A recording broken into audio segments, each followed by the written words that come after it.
I'll take care of that part. But it's endometriosis. Okay.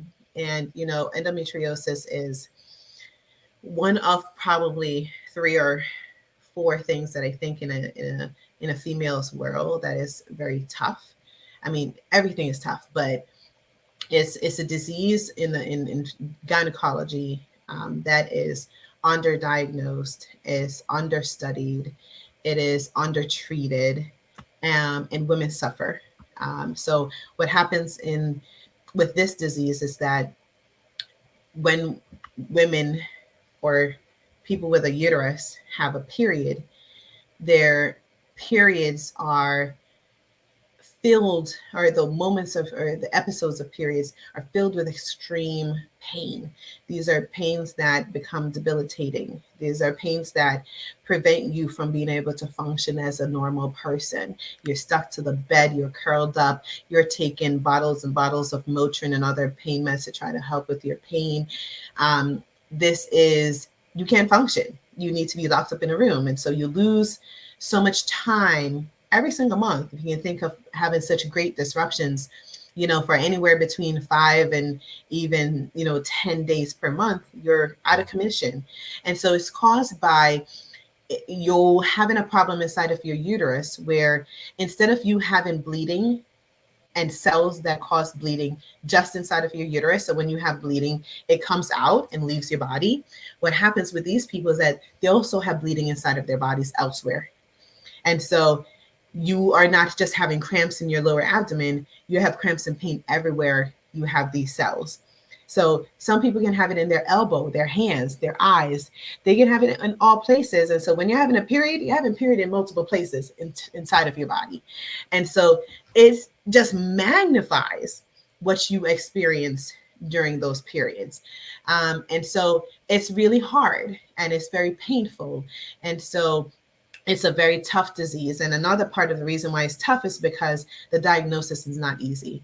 For you to be diagnosed with this, you need to have surgery. So now you need to, if you think you fall in that bracket, you need to have surgery to get the diagnosis. And then when you get the diagnosis, there aren't a lot of treatment options for it. So now you're struggling to deal with this for the rest of your life. Okay. Now I can ask you about that a little bit more. Like you say, it's difficult to find treatment, but just I guess maybe from a holistic perspective, is it anything that you could recommend or do or? Yeah. So, a part of where holistic medicine comes in with this is that we try to target decrease in inflammation and decrease in hormones. So a lot of times in people, these are all hormone activated diseases. And so if your hormones are super high and out of control and very much it goes through like a roller coaster type of journey, you want to stabilize that, you want to minimize that where you can. And so there are things that we can do to help us to stabilize our hormones so we can stabilize the activity of endometriosis in our system. And so with that, it's diet and movement related. And so a part of some of the things that I do overall on my platforms and in general in my brand is to teach how to balance your hormones so that you can decrease the activity and the pains and issues you're having with this disease. And so you want to decrease the possibilities of having a lot of hormone activity. And so, for instance, one thing that is super important is the amount of hormones that we get through the foods that we're eating. Okay, so if we eat a nice juicy piece of steak that is very marbled and it has all of these fat cells from some other animal, that those fat cells are where a lot of hormones are stored. So everything that animal was fed that has a lot of chemicals and hormones in it, when you cook your meat, heat and temperature isn't killing the hormones that's in that fat cells. So you eat a nice juicy marbled steak and it tastes amazing, but you've just ingested a ton of hormones that will now add to your internal hormones, cause more activity, and any hormone related disease from endometriosis to fibroids, different things, you're now feeding it and you're making it worse. And so That's not to say to become a vegan. It means that we need to change our activities to decrease the amount of fat that we're incorporating. And so I teach that so that we're more aware of those connections and how we can try to make lifestyle changes, which of course, in one session we can't address all of this, but there are ways for us to target and make things a little bit better.